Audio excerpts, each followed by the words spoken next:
Yo teman-teman semua, kembali lagi kita belajar bersama di Smart Money Concepts Indonesia. Sebelum kita masuk ke materi, seperti biasa kita ingin menjawab beberapa pertanyaan terlebih dahulu.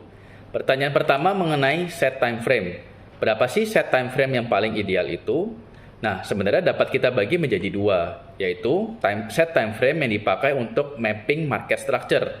Yang kedua, set time frame yang dipakai untuk S&D refinement. Untuk mapping market structure, biasanya time frame yang dipakai terdiri dari 3. Sebagai contoh, time frame tertinggi kita memakai time frame H4. Nah, time frame tertinggi ini kita pakai untuk melihat tren yang sedang terjadi. Apakah trennya sedang bullish ataupun sedang bearish. Kemudian kita turun satu time frame di M15. Time frame ini biasanya dipakai untuk melihat bias yang sedang terjadi. Seperti yang kita tahu bahwa ada impulsive move dan pullback move. Nah, ini kita di time frame ini untuk melihat apakah kita sedang impulsif ataupun sedang pullback. Kemudian kita turun lagi di time frame terkecil yaitu M1. Time frame ini kita pakai untuk entry. Nah, untuk set time frame untuk keperluan refinement S&D zone, jawabannya adalah seberapa banyak ini adalah fleksibel ataupun tidak ada batasnya. Kita bisa refinement, misalkan kita berangkat dari H4, kita bisa refine ke H1, turun ke M30, M15, dan tidak ada batasnya, kita bisa turun lagi sampai M5, M1, ataupun 15 detikan, 5 detik, 1 detik, itu tidak ada batasnya. Nah, tapi secara otomatis, tiap pilihan refinement pasti ada konsekuensinya. Kita tahu semakin kita refine, pasti areanya akan semakin kecil, risk reward-nya akan semakin baik, akan tetapi rawan untuk terkena stop loss ataupun rawan untuk tidak terpanggil. Kemudian pertanyaan kedua, bila sebuah zona S&D itu ditembus, apakah zona tersebut masih valid?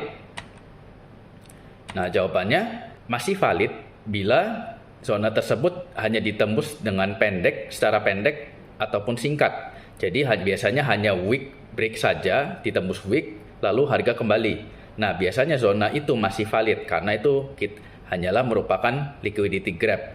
Nah, mengenai liquidity grab ini akan kita bahas di topik ketiga nanti. Nah, suatu zona S&D tidak valid lagi bila zona tersebut sudah ditembus cukup jauh, biasanya ditembus dengan close candle break, ataupun zona tersebut sudah ditembus lama, jadi mungkin sudah ditembus dikit tapi harga sudah mondar-mandir di area tersebut cukup lama. Nah, biasanya zona tersebut sudah kita anggap tidak valid lagi. Nah, bila suatu zona S&D itu ditembus, nah ini kita namakan dengan flip yang akan kita pelajari setelah ini. Kita masuk ke materi sekarang yaitu flip. Kita berangkat dulu dari definisinya. Apa sih itu flip? Flip itu merupakan pertukaran kontrol di dalam market. Apakah yang sedang kontrol itu supply ataupun demand. Ketika supply ditembus oleh demand ataupun demand ditembus dengan supply, maka kita menyebutnya sebagai flip. Nah, lalu apakah fungsi dari flip ini? Flip ini dapat kita pakai sebagai penanda sebagai tanda bahwa telah terjadi pertarungan antara supply dan demand di dalam pasar.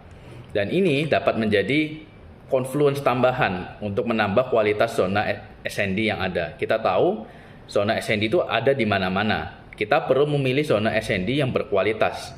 Nah, salah satu syarat penambah kualitas zona S&D adalah flip ini. Flip ini merupakan salah satu penambah kualitas yang sangat saya sukai. Jadi biasanya ketika saya memilih zone, hampir pasti saya memiliki zone yang flip. Kemudian di materi yang lalu mungkin saya belum menjelaskan tentang ini, yaitu jenis-jenis zona S&D. Yang pertama merupakan zona ekstrim. Zona ekstrim ini yaitu seperti namanya zona yang terletak di paling bawah ataupun di paling atas. Kalau kita berbicara zona demand berarti dia berada di paling bawah, di ujung, di pivot bawah. Itu namanya zona ekstrim. Kalau kita bicara mengenai supply berarti dia di zona paling atasnya, zona paling atas, dekat dengan pivot atasnya, dekat high-nya. Itu kita namakan dengan zona ekstrim. Yang kedua merupakan decisional zone. Ini zona yang di luar zona yang ekstrim. Biasanya terletaknya di tengah, kemudian agak ke bawah 25% bawah. Pokoknya dia tidak terletak di extreme zone. Nah, biasanya decisional zone ini biasanya merupakan flip. Biasanya ada decisional zone itu berarti biasanya juga tanda merupakan bahwa di area tersebut telah terjadi pertarungan antara supply dan demand, dan biasanya salah satu pihak menang. Nah, biasanya itu kita sebut juga dengan flip. Kemudian kita ingat kembali mengenai prinsip fraktal, yaitu harga menganut prinsip fraktal. Apa yang terjadi di higher time frame itu juga akan tercermin juga di lower time frame-nya. Apa yang terjadi di daily, biasanya kita akan juga lihat di H4, H1, bahkan seterusnya sampai M15, M1. Nah, fraktal ini berlaku di market structure, kita sudah bahas di topik yang lalu.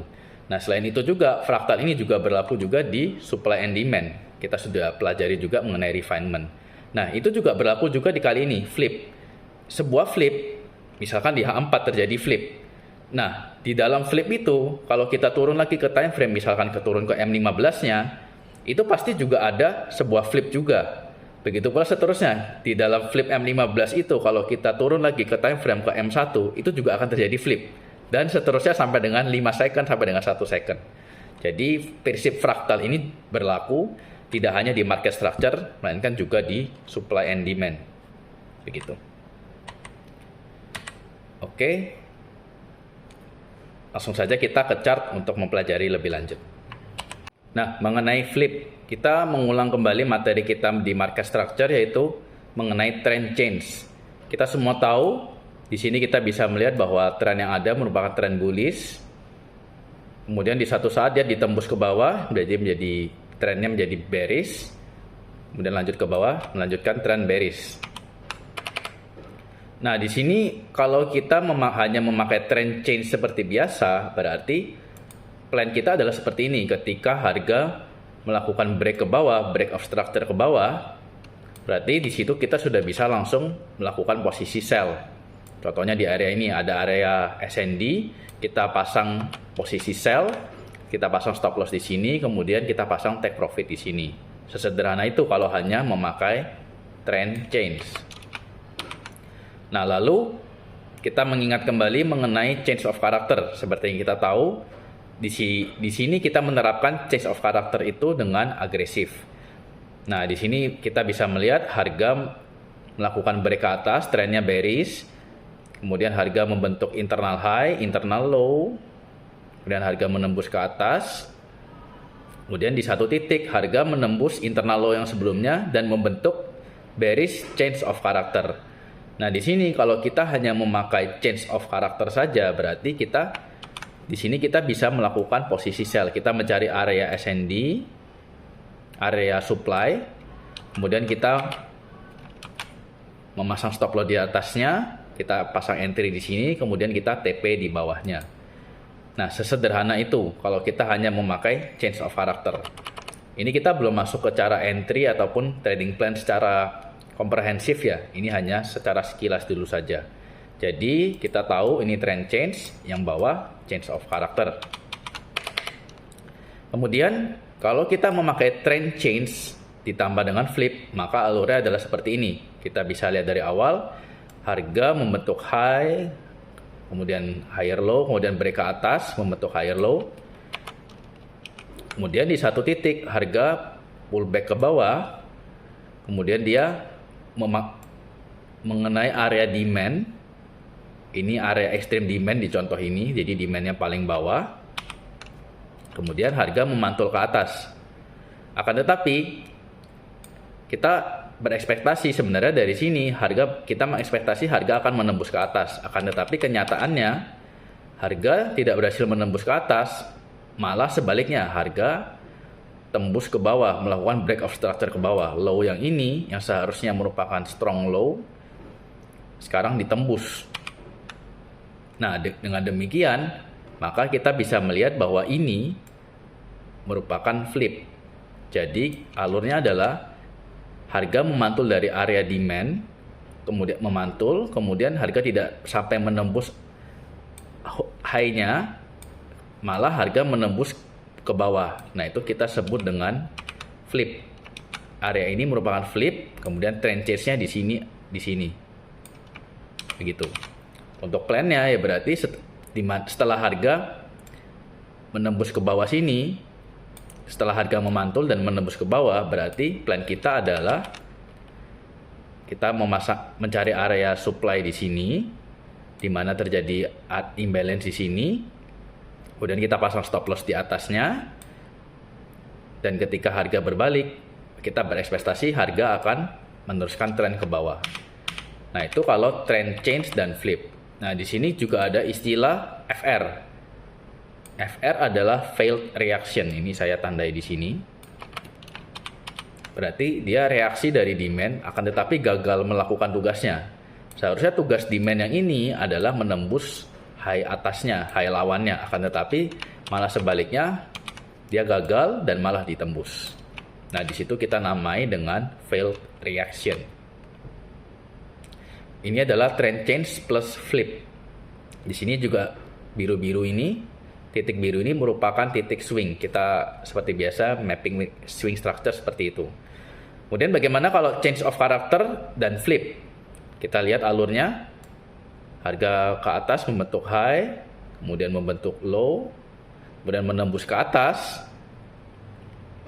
Kemudian harga membentuk internal high, internal low, tembus ke atas lagi. Kemudian harga melakukan pullback, memantul dari area demand, dan seharusnya harga menembus ke atas, akan tetapi yang terjadi adalah sebaliknya.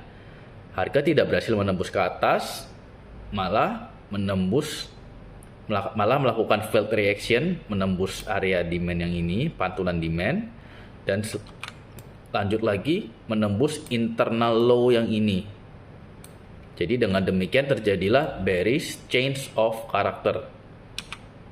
Di sini berarti kita bisa melihat bahwa terjadi flip, ini flipnya, dan juga terjadi change of character, yaitu bearish change of character. Di sini plannya adalah ya berarti kita mencari area supply yang baik, di mana yang area supply yang baik adalah terjadi imbalance. Kita pasang stop loss di atasnya, kita pasang entry, kemudian kita tentukan TP-nya.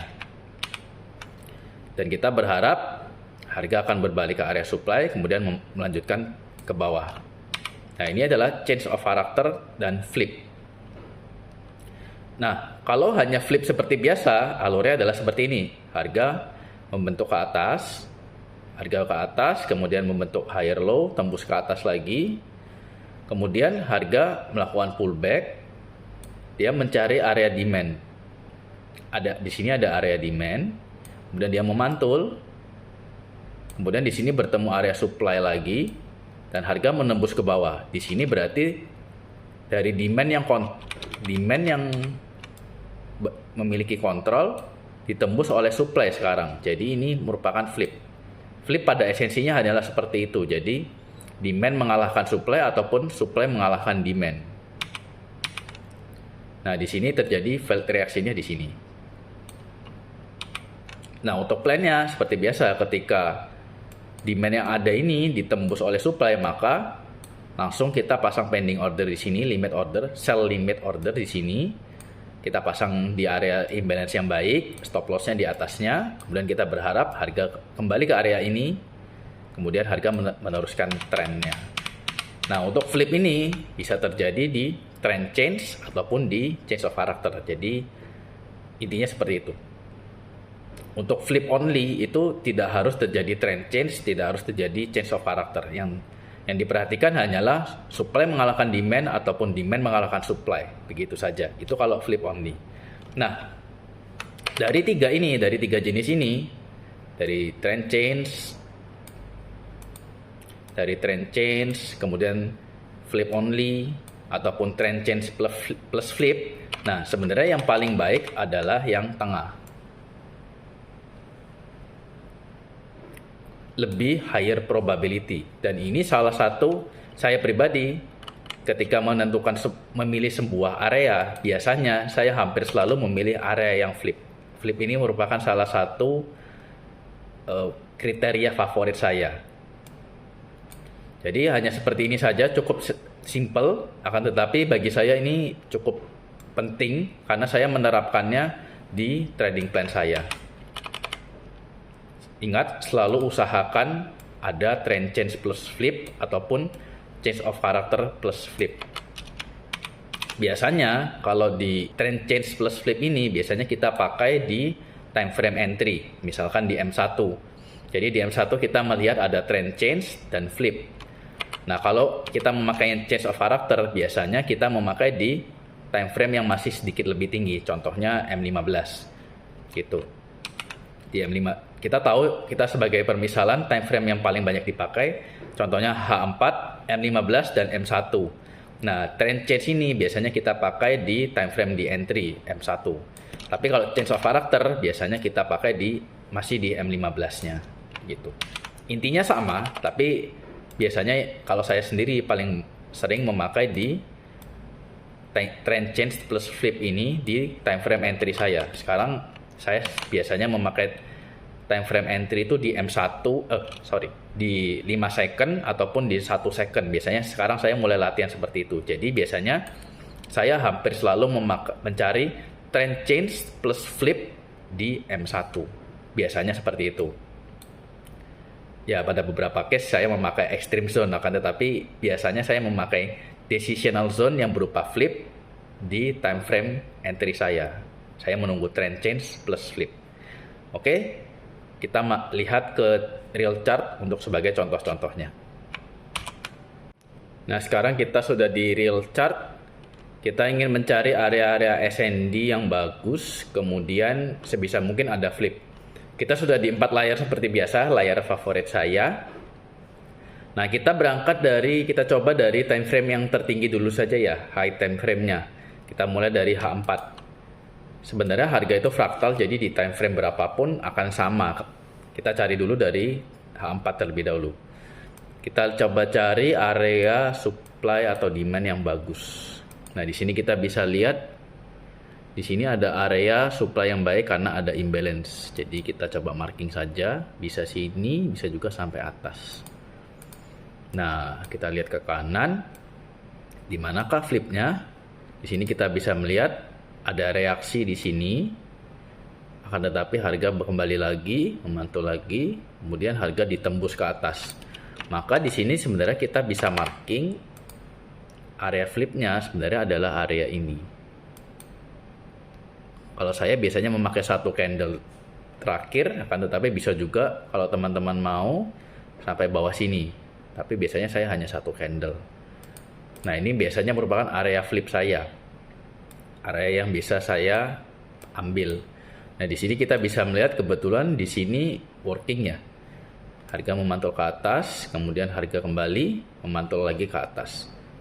Di sini seharusnya kalau kita melakukan refinement sampai dengan paling bawah, seharusnya sudah cukup mendapatkan cukup profit. Kemudian kita coba cari lagi.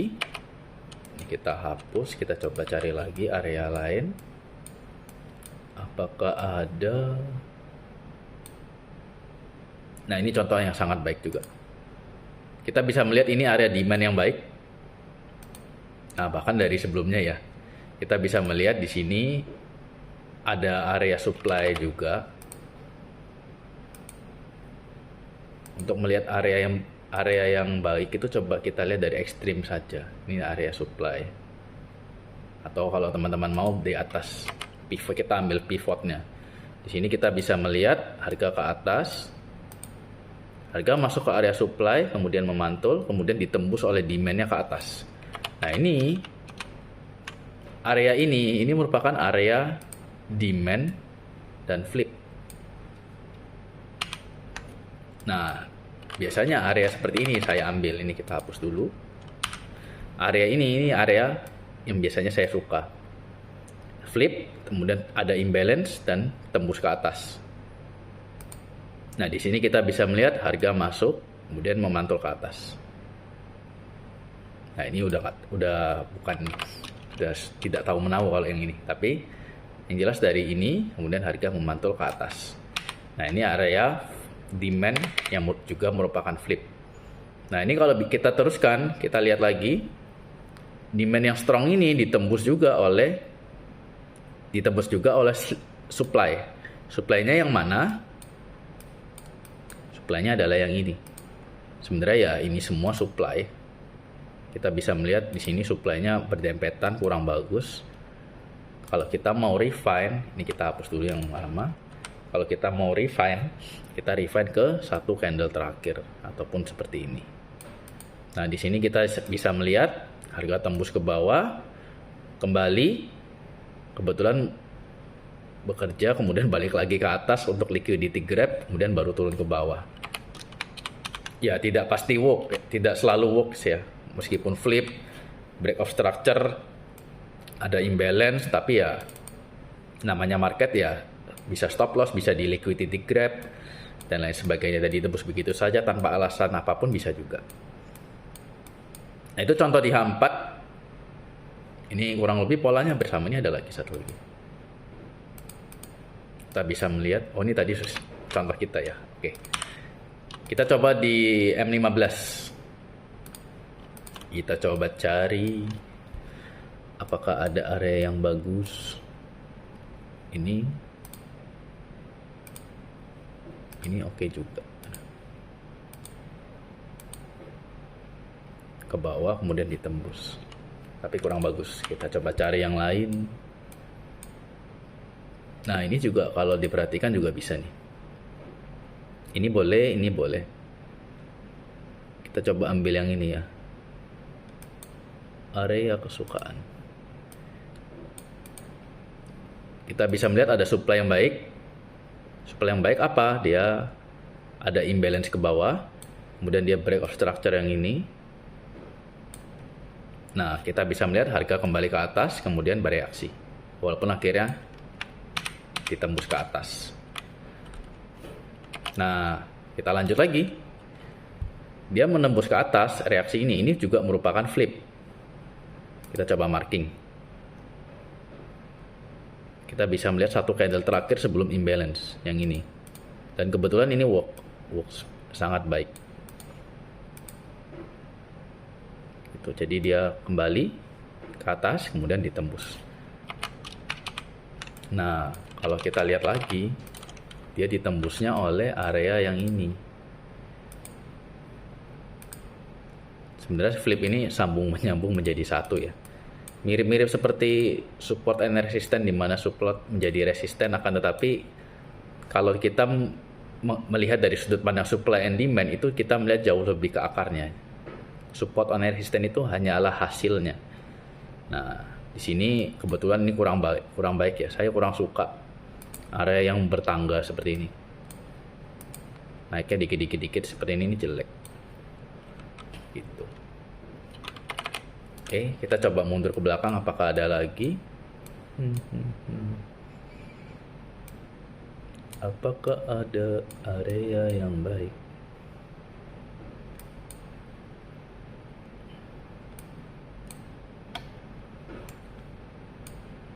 Ini juga bisa ya. Ada imbalance di sini.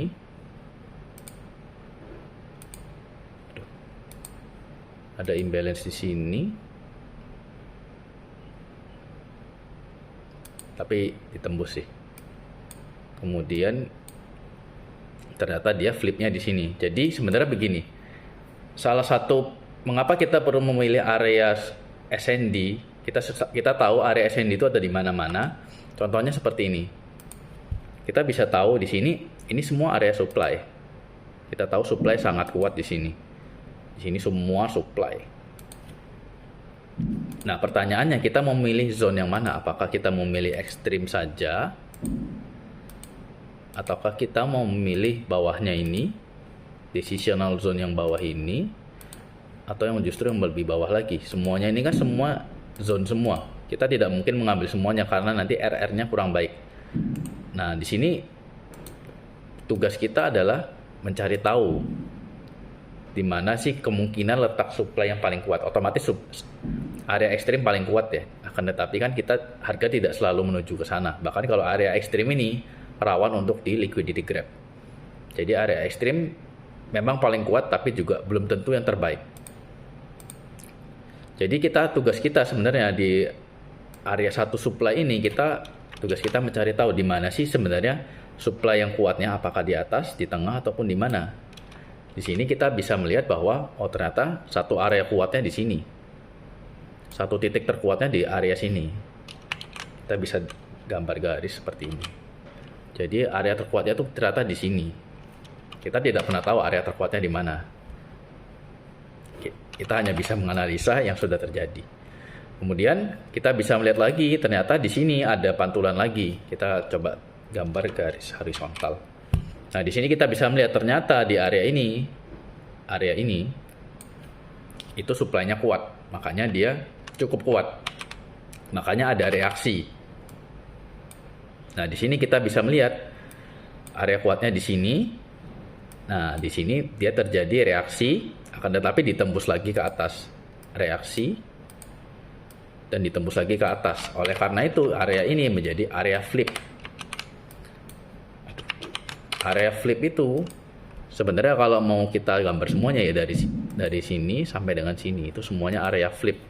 Tetapi biasanya kita tidak mau seluas ini, biasanya kita refinement ke candle terakhir sebelum harga ngebreak dan sebelum terjadi imbalance, biasanya di sini.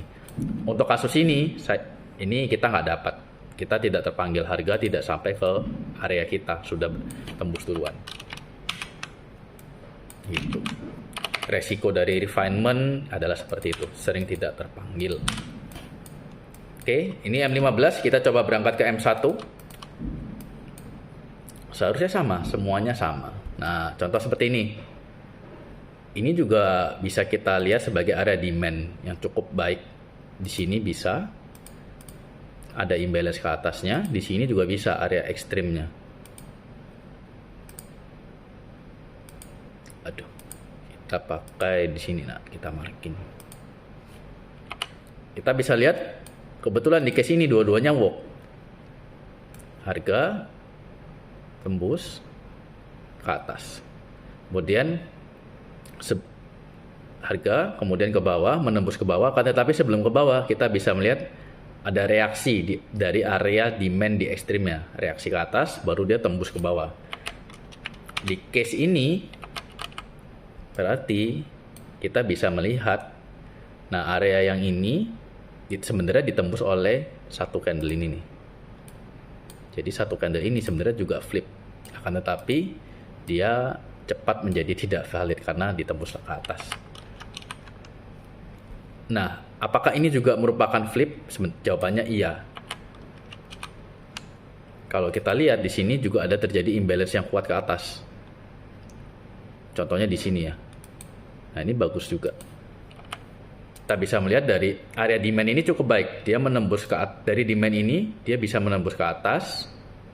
Ada imbalance dan menembus breakout structure ke atas. Kemudian ketika kembali, masih ada reaksi, flip. Kemudian tembus ke bawah. Dalam hal ini kita bisa mengkategorikan trend change ya. Ini kita bisa marking sebagai low, ini high, kemudian dia tembus ke bawah. Jadi seperti itu. Ini merupakan flip juga. Oke, kita kembali lagi ke sini di contoh yang ini. Jadi di area ini, demand yang ini ditembus oleh supply yang ini. Ini saya hapus saja. Untuk marking, sebenarnya flipnya seluas ini. Nah, ini area supply yang merupakan flip juga. Akan tetapi biasanya, karena ini M1 ini oke sih, cukup. Tapi masih cukup luas. Biasanya saya refine lagi. Ini 4 pips ya. Mungkin terkadang bisa refine ke sini atau ke sini. Kita coba ke sini dulu aja. Kita lihat apakah terjadi sesuatu. Oh iya tuh. Kebetulan sekali pas ya. Ternyata kalau kita refine ke yang ini ternyata nggak dapat. Harus kita pivot refinement baru dapat. Nah, harga touch and go. Ini langsung TP sekian ini. Kurang lebih 1, 2, 3, 4. Minimal TP 4. Nah, jadi contohnya seperti itu. Ini flip, trend change, dan flip. Coba kita cari lagi contoh lain. Kita lihat. Nah, ini ada juga. Nih ya. Ini area supply. Area supply yang baik. Mengapa baik? Karena ada imbalance. Kemudian dia juga break of structure yang ini. Kemudian kalau diperhatikan area ini juga merupakan area flip. Di sini kita bisa melihat walaupun tidak terlalu bagus ya. Di sini kita bisa melihat ini area demand. Kita bisa melihat ada ujung di sini belum termitigasi. Tapi ya sebenarnya saya sendiri nggak ambil area ini. Tapi di sini kita bisa melihat ada sedikit area belum termitigasi. Nah, ternyata di sini areanya masih ada power. Jadi areanya bisa memantulkan harga ke atas. Kemudian jadi area ini merupakan supply yang flip juga. Jadi area yang cukup baik. Kita lihat harga, belum sempat menyentuh, sudah kembali. Kemudian harga masuk cukup dalam, masih ada power. Kemudian di sini dia memantul, kemudian ke atas. Nah, di sini kita bisa melihat. Kita lihat ya, ini memantul. Mantul ke bawah, ada power ke atas lagi. Akan tetapi di sini kita bisa melihat flip di dalam flip lagi. Di sini kita lihat gambarannya ya. Kita hapus dulu aja ini. Ketika kita melihat supply and demand ini sebagai sebuah pertarungan supply dan demand, kita bisa menggambarkan cerita. Jadi contoh di sini. Ini ada area supply. Coba ya, ini supply. Kita coba iseng-iseng bermain-main. Ini area supply.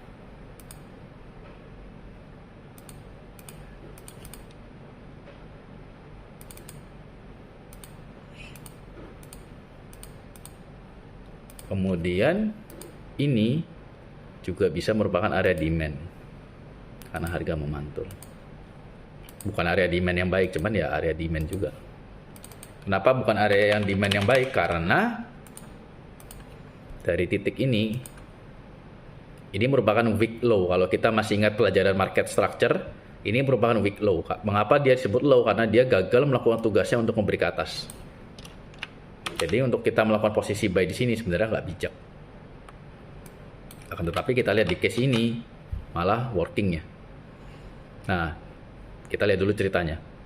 Turun, supply menang, kemudian demand memantul, supply memantul lagi, masih ada lagi demand, supply-nya masih ada memantul dikit, kemudian tertembus, kemudian dipantulkan lagi. Nah, ternyata area inilah, ternyata flip yang inilah yang bekerja nih. Di sini ada flip kecil juga. Ya walaupun ini juga biasanya nggak saya ambil. Oh, tapi ini mungkin juga. Ini karena baik. Area ini cukup baik karena dia, mengapa flip yang ini baik? Karena dia dari titik ini harga berhasil menembus break of structure ke atas dan masih ada imbalance. Jadi area ini sebenarnya cukup baik. Di sini kita bisa melihat ya. Jadi ini merupakan flip. Di dalam flip ada flip lagi. Ini baru di satu time frame. Jadi cukup banyak flip-flip gini, flip-flip kecil ini. Jadi ketika melihat flip ini jangan terlalu bingung, yang jelas kita perhatikan saja bahwa ya flip ini pertarungan antara supply dan demand dan kita bisa membentuk story. Jadi story tidak hanya dibentuk di market structure melainkan juga di supply and demand. Semuanya tentang cerita. Kita bercerita.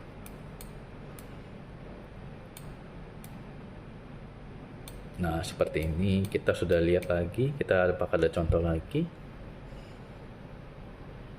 Ini biasa. Ya, mungkin contoh itu. Kemudian kita coba di selanjutnya ya. Ini juga bisa. Ada supply. Apakah tadi sudah kita bahas belum ya? Di sini ada supply. Harga memantul, bereaksi, masuk dalam, kemudian bereaksi. Ini cukup lumayan, bisa juga menghasilkan trade yang cukup bagus. Di sini ini juga bisa nih. Kita lihat ya. Satu contoh lagi di M1. Ini area demand yang baik. yang cukup baik. Karena apa? Karena ada imbalance. Dia tidak break of structure sih. Tidak ada structure dalam structure yang dekat, tidak ada yang di break. Oh, ini ada di sini. Akan tetapi kalau kita lihat jangka waktu dekat saja, ini cukup baik karena ada imbalance yang kuat ke atas. Dia memantul, powernya masih ada, memantul lagi, kemudian nggak kuat, tertembus ke bawah. Di sini kita bisa melihat berarti area supply yang ini itu merupakan flip. Flipnya sebesar ini, akan tetapi kita refine menjadi candle yang ini saja.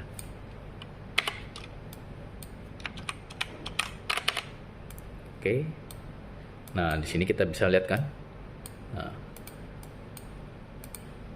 harga ke area supply ini dan memberikan reaksi. Di sini harga ternyata tembus sampai ke area supply yang di sini ya. Jadi kalau kita mengambil candle terakhir, mungkin kita bisa loss dulu. Kita kena stop loss dulu. Kurang lebih seperti itu prinsipnya. Kita coba ke detikan.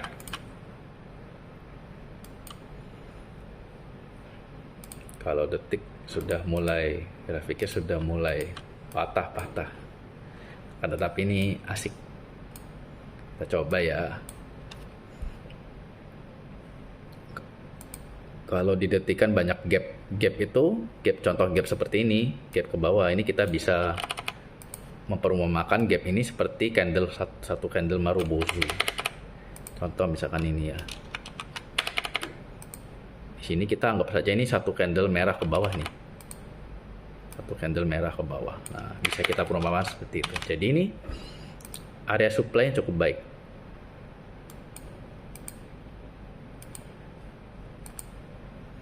Nah, ini area supply. Kita bisa lihat memantul lagi, masih persisten dan ke bawah. Gitu. Dan ini sebenarnya kalau kita lihat, saya bisa lihat lagi, ini sebenarnya bisa jadi kemungkinan besar ini adalah area flip. Apakah benar? Oh, tidak ada. Bukan. Kita lanjut lagi, kita pelajari. Mungkin teman-teman belum terbiasa dengan detikan, akan tetapi ini menarik. Contoh seperti ini. Patah-patah ya. Kita lihat aja candle terakhir sebelum imbalance itu yang mana. Kan kita bisa lihat di area sini.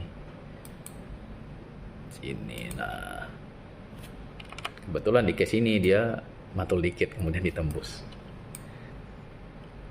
Nah, kita bisa lihat lagi. Flip itu kita bisa lihat reaksinya dikit kemudian ditembus. Kita lihat apakah ada contoh lagi.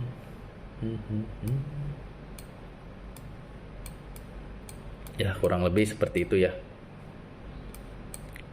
Ini contohnya. Kita clear dulu.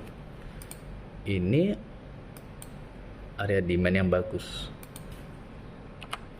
Tetapi ternyata power demandnya itu ada di titik ini. Dia sebelum gap, setelah gap ya. Ada power di sini, ada reaksi, tetapi ditembus. Set. Berarti ini kita bisa marking ini area supply. Akan tetapi apa daya di case ini dia tidak sampai. Harga tidak sampai, sudah turun lagi.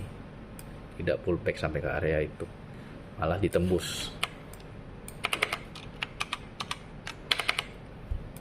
Kita bisa lihat lagi, ini area demand-nya yang menembus ini.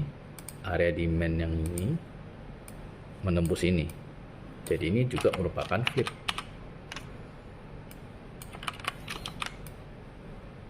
Nah, di sini kita bisa lihat memberikan reaksi dikit. Memberikan reaksi, ini kita bisa lihat. Bahkan di time frame 5 second pun kita bisa lihat. Ini flip. Ini flip, secara keseluruhan ini flip. Kenapa kita bisa lihat? Harga memberikan reaksi, turun, reaksi dikit lagi, reaksi dikit, kemudian baru turun ke bawah.